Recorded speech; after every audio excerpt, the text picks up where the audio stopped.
नमस्कार मित्रों, मैं मुकेश श्रीवास्तव एक बार फिर आपके सामने भगवत चर्चा पे। मित्रों, वर्ल्ड हेल्थ ऑर्गेनाइजेशन कहता है हु कि डिप्रेशन आज की सबसे बड़ी बीमारी है। 2021 तक दूसरे नंबर पे आ चुकी है। भारत में तो यह और भी ज्यादा है। हर उम्र के व्यक्तियों के अंदर डिप्रेशन है, चाहे बच्चा हो, जवान हो, बूढ़ा हो, स्त्री हो, पुरुष हो, किसी भी वर्ग का हो, हर व्यक्ति डिप्रेस्ड है, परेशान है। आत्महत्याओं की झड़ी लगी है। बड़े बड़े कारोबारी आत्महत्या कर रहे हैं। सफल से सफल व्यक्ति भी आत्महत्या कर रहा है। कहीं ना कहीं डिप्रेशन ही तो है उसका कारण। अवसाद, विषाद। ये बात हजारों हजार साल पहले भी थी, लेकिन कम थी।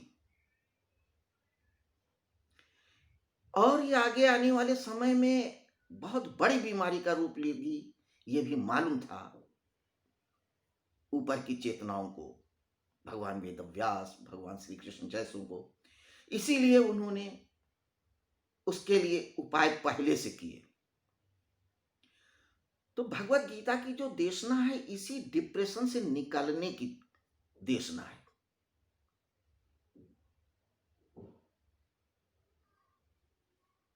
अब इसको कुछ समझें जरा दूसरे तरीके से।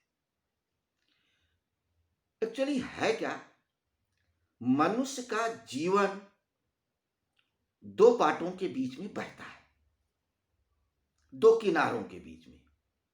एक है बुद्धि का किनारा और एक है हृदय का किनारा।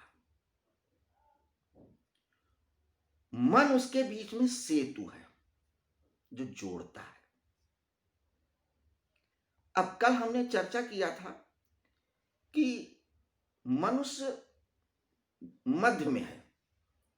कुछ लोग मन के पार चले जाते हैं, कृष्ण जैसी चेतना, बुद्ध जैसी चेतना। और कुछ लोग मन के बहुत गहरे तलों पे चले जाते हैं, हिटलर, मुसोलिनी, ईदी अमीन, इस तरीके के लोग, दुर्योधन जैसे लोग। तो सारा विषाद, सारा डिप्रेशन, सारा डामाडोल मध्य के लोगों के बीच में ही होता है। तो मध्य ही ऊपर ले जाता है, नीचे ले जाता है, इस पार ले जाता है, उस पार ले जाता है। तो मध्य का नकारात्मक उपयोग भी किया जा सकता है और सकारात्मक भी। तो अब हम सकारात्मक उपयोग करके अपनी चेतना को ऊर्ध्वगामी कैसे करें, यही बताया गया है। एक ही बात को मैं बार बार क्यों कह रहा हूं, क्योंकि यही वो पॉइंट्स हैं जिन पे भगवत गीता की इमारत खड़ी है या खड़ी की गई है। इन्हीं पॉइंट्स को लेके भगवान श्री कृष्ण ने अपनी सारी देशना दिया है, सारा उपदेश दिया है। ये दिमाग में फिट हो जाए, जान ले समस्या कहां है। और जब समस्या का कारण पता लग जाएगा तो निवारण भी हो जाएगा। अब देखिए, मन क्या है, बस पुल है। और पुल रहने के लिए नहीं होता है, सिर्फ आवागमन के लिए होता है, एक उपयोग के लिए होता है।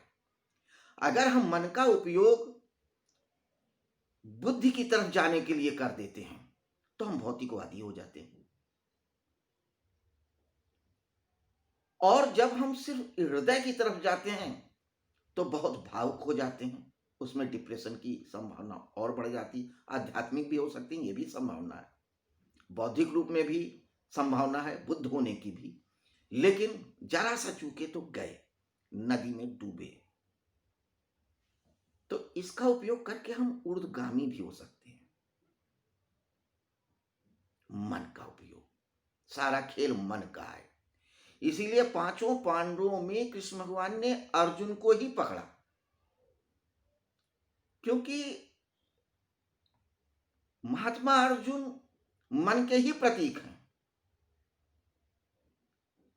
उनका मन बहुत बलशाली था, बौद्धिक रूप से भी बहुत संपन्न थे, लेकिन कहीं ना कहीं मन, तभी उन्हें गुड़ा केसन भी कहा, घुंघराले बाल या डामाडोल वाले, इधर की उधर। लेकिन जब अपने लक्ष्य को भेदने पे आते थे तो भेद ही लेते थे, तब डामाडोल नहीं होते थे। तो वो मन का प्रयोग, तो डिप्रेशन यानी अवसाद ही कुंजी भी बनता है, आधारभूत स्तंभ बनता है। इसीलिए भगवान वेदव्यास ने भगवत गीता के पहले अध्याय का नाम ही रखा अर्जुन विषाद योग, क्योंकि वो जानते थे कि इस विषाद का, इस डिप्रेशन का उपयोग किया जा सकता है, सकारात्मक उपयोग किया जा सकता है। तो पहले अध्याय में इसी विषाद की बात की गई है कि अर्जुन विषाद पे कैसे आए और उसके बाद क्या रिएक्शन हुआ। देखिए, अभी तक हमने जो श्लोकों पे चर्चा किया तो अर्जुन विषाद में नहीं थे। जैसे ही शंख बजा, उन्होंने अपना गांडी उठाया और युद्ध के लिए तैयार हो गए। कहा, कृष्ण हमारे रथ को मध्य में लेके चलो, देखो तो किससे लड़ना है, कैसे लड़ना है। He was fully prepared for fight. अभी तक कहीं डिप्रेशन नहीं था, क्योंकि अभी तक वो युद्ध लड़ते आए हैं जीवन में, जो भी वो बाहर लड़ते आए हैं, बाहर का युद्ध लड़ा, बुद्धि के स्तर पे, शरीर के स्तर पे। इसलिए कोई हलन चलन नहीं थी, कोई डिप्रेशन नहीं था। राक्षसों को मारना है, तेरा है, हृदय का कोई सवाल ही नहीं है, कोई अटैचमेंट ही नहीं है। बुद्धि, मारना है तो मारना है, लड़ना है तो लड़ना है। बाहर का युद्ध होता है तो हम विचलित नहीं होते हैं, डिप्रेस नहीं होते हैं। जब अंदर का युद्ध होता है तब हम विचलित जरूर होते हैं। तो आज पहली बार अर्जुन के सामने भी अंदर का युद्ध आया, बाहर का नहीं, अंदर का, अपना युद्ध, अंदर का युद्ध। क्योंकि अब दूसरों से नहीं लड़ना, अपनों से लड़ना है। ये हमारे मामा हैं, ये चाचा हैं, ये ताया हैं, ये ससुर हैं, ये भाई हैं, अपने। मेरा का दायरा चूंकि उनका बड़ा है, दुर्योधन और धृतराष्ट्र का छोटा है। तो दुर्योधन और धृतराष्ट्र ये बुद्धि के स्तर पर है, नदी के उस पार है, बुद्धि से कोई प्रॉब्लम नहीं है। और जो व्यक्ति सिर्फ इस पार हृदय से जी रहा है, उसको भी कोई समस्या नहीं होती है, वो भक्त बन जाता है, मीरा भाई बन जाएगा, सूरदास बन जाएगा, चैतन्य महाप्रभु बन जाएगा, नानक बन जाएगा। वहां कोई डिप्रेशन ही नहीं है, कोई हलन चलन नहीं है, कोई विषाद नहीं है।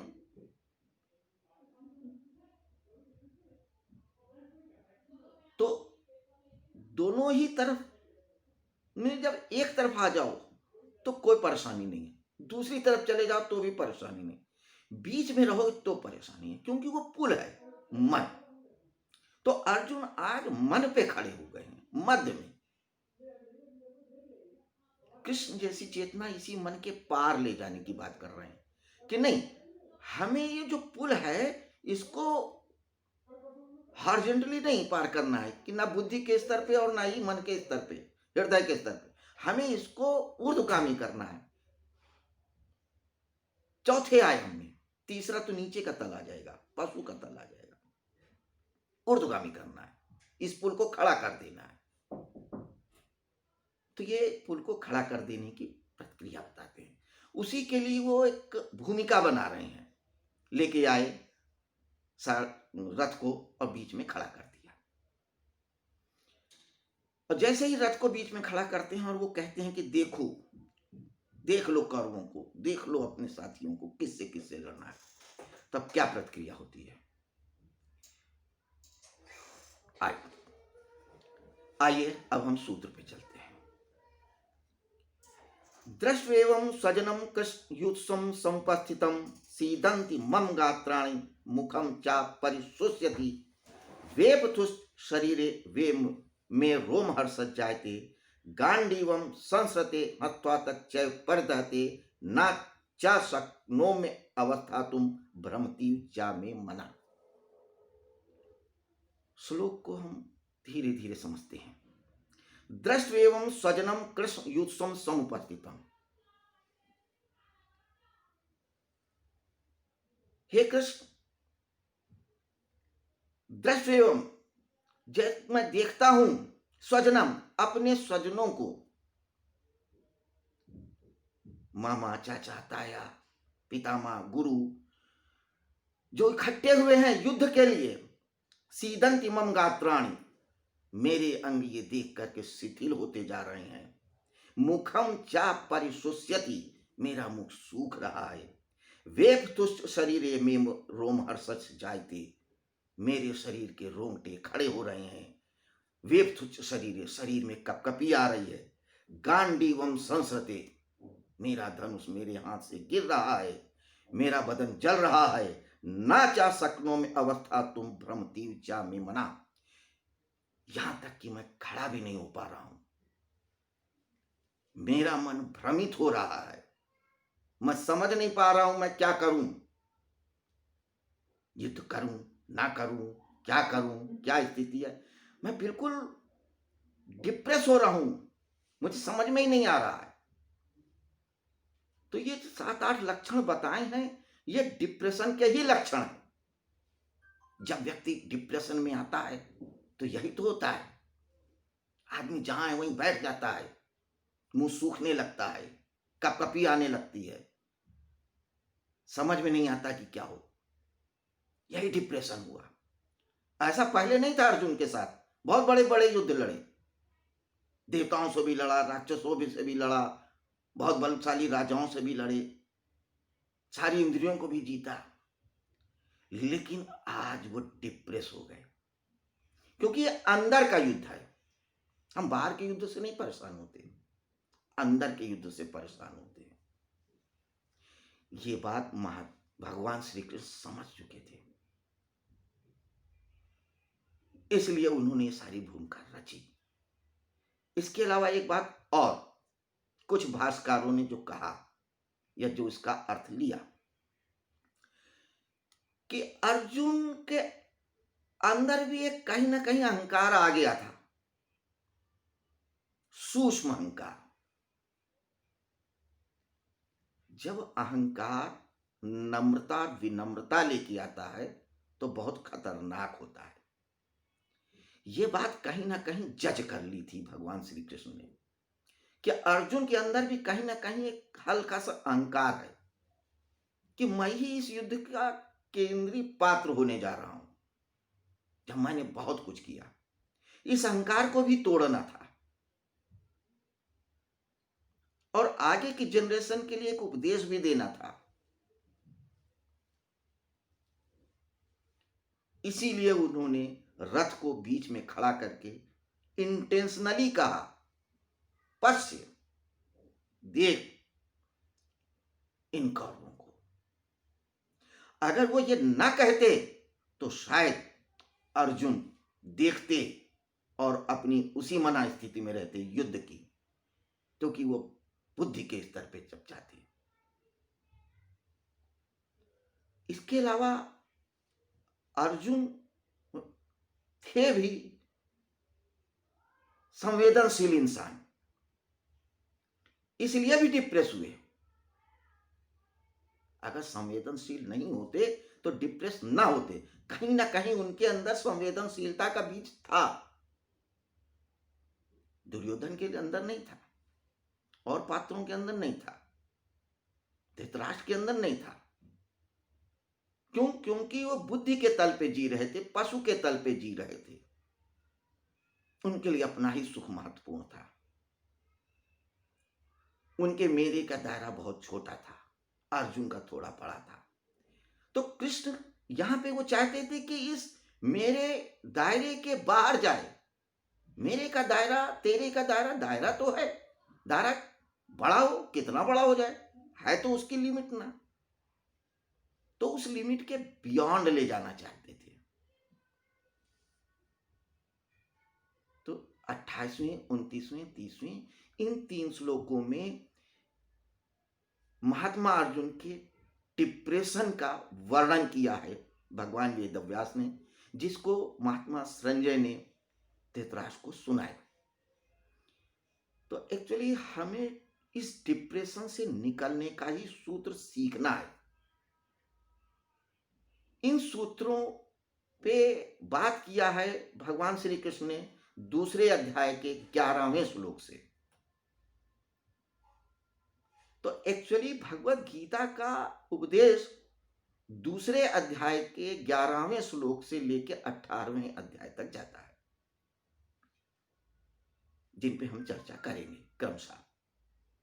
अभी तो भूमिका बन रही है, अभी तो वो सिर्फ बताया जा रहा है कि भगवत गीता का श्लोक, भगवत गीता का उपदेश क्यों दिया, उसकी नींव बना रहे हैं। क्योंकि जब तक उसको नहीं समझेंगे तब तक उपदेश को भी नहीं समझेंगे। वजह क्या रही, क्यों भगवान श्री कृष्ण ने उपदेश दिया कि बस आए और खड़े हो गए, शुरू हो गए चौराहे पे, तो लोग आते जाते और सुन लेते। तो इसलिए उसकी जो भूमिका है, जो वजह है, जो कारण है, जो उद्देश्य था, वो उद्देश्य क्लियर किया गया। अर्जुन विषाद योग, क्योंकि विषाद भी योग हो सकता है, योग की तरह उपयोग हो सकता है। तो अर्जुन के इस डिप्रेशन को भगवान श्री कृष्ण ने कैसे ग्लोरीफाई किया, कैसे उसका उपयोग किया, हम उसको अपने लिए कैसे उपयोग कर सकते हैं, इन्हीं सूत्रों की चर्चा है, इन्हीं बातों की चर्चा है सारे श्लोकों में, जिन पे हम चर्चा करेंगे क्रमशः धीरे धीरे।